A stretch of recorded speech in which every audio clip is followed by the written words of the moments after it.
Greetings, friends. The second bracha in Shmona Esrei is Techias Hamesim, resurrection of the dead, which reveals the underlying truth that there is nothing which can defeat Am Yisrael. We are beyond even death. This is how we face our enemies and all our troubles. If we attach ourselves to Hashem and His Torah, we will live eternally in His presence and overcome every challenge. That is the theme of this week's Parsha. The ashes of the Para Aduma, the red cow, free us from the grip of death. Thus, King David can say, quote, I have no fear. How can man affect me? This week's Parsha is astounding in its list of tragedies, including the death of Miriam, the death of Aaron, the grievous error of Moshe and Aaron at the well, the attack of Amalek, and the battles with Sichon and Og. But the beginning of the Parsha tells us the overriding story. If we stick close to Hashem, we will survive everything and live to see the day when darkness is vanquished forever. With this in mind, I would like to address recent events in America, the place which Reb Chaim Volozhin Zatzal reportedly described as the final stop of the Jewish people before the arrival of Mashiach. In February 2019, Rabbi Yechiel Per Zatzal spoke words which continue to reverberate in my ears. Quote, the ejection from America has begun. Rabbi Per always saw beyond the present as we contemplate the results of the recent mayoral elections in New York City. These words take on added meaning. I will say that I was not surprised by this election. America is the bastion of the legacy of Edom, and the world of Edom is crumbling. The Malbim, whom I quote in my book 2020 Vision, writes that in the war of Gog and Magog, the cultures of Yishmael and Edom will clash and destroy each other. And this is what we see happening today. Please listen to the timeless words of Ovadia HaNavi. Is there any doubt that on that day, the word of Hashem, I will cause the wise men of Edom to be lost?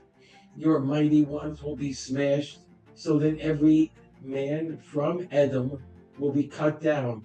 For your violence to your brother Yaakov, shame will cover you. For the day of Hashem upon all the nations is near. But on Mount Zion there shall be a remnant, and the house of Yaakov will inherit its inheritors. The house of Yaakov will be a fire, and the house of Yosef a flame, and the house of Esau like straw. They will kindle and consume them. Following this election, there was a headline, quote, real estate broker reports surge in clients looking to relocate from New York to Florida. My friends, no place in the world offers guaranteed protection. But is the future in Florida? Here is the word of Hashem, quote, the land to which you cross over is a land of hills and valleys. It will drink from the rain of heaven, a land that Hashem your God seeks out. The eyes of Hashem, your God, are always upon it from the beginning of the year to the year's end. How can anyone think of Florida at this time in history? And another headline, the minority leader of the United States Senate congratulated the apparent winner of the New York City primary and signaled, quote, future cooperation. My dear friends, I remember when Charles Schumer was a young New York State Assemblyman representing Canarsie, Brooklyn. Every year he would come to the graduation of Yeshiva Teres Yisrael where I was the administrator, wearing a yarmulke, and exhort the graduates to be good Jews. Mr. Schumer, listen to your own words. Rabbi Moshe Sternberg Shlita was quoted last week as saying, people from overseas should not worry. They do not need to return home. During a siren, one should remain calm and not be afraid.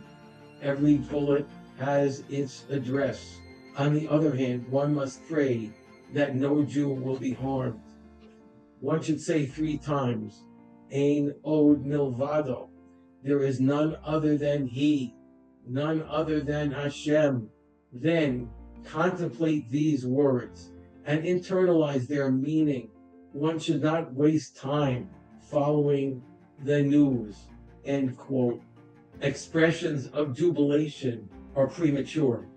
Images with President Trump and Prime Minister Netanyahu riding victoriously on lions are out of place. It is likely, highly likely, that Iran will seek vengeance after its humiliation, and Iran has friends in the world. But we are in Ikus HaMashiach, and Hashem will protect those who are close to Him. Ein od milvado means there is literally no other force in the universe. When we say Shema, we cover our eyes. The world has no power over us as long as we rely on Hashem with all our strength. It seems clear that Hashem's redemption is close, when the world will be filled with the light of Torah. May we see it soon in our days. Good Shabbos!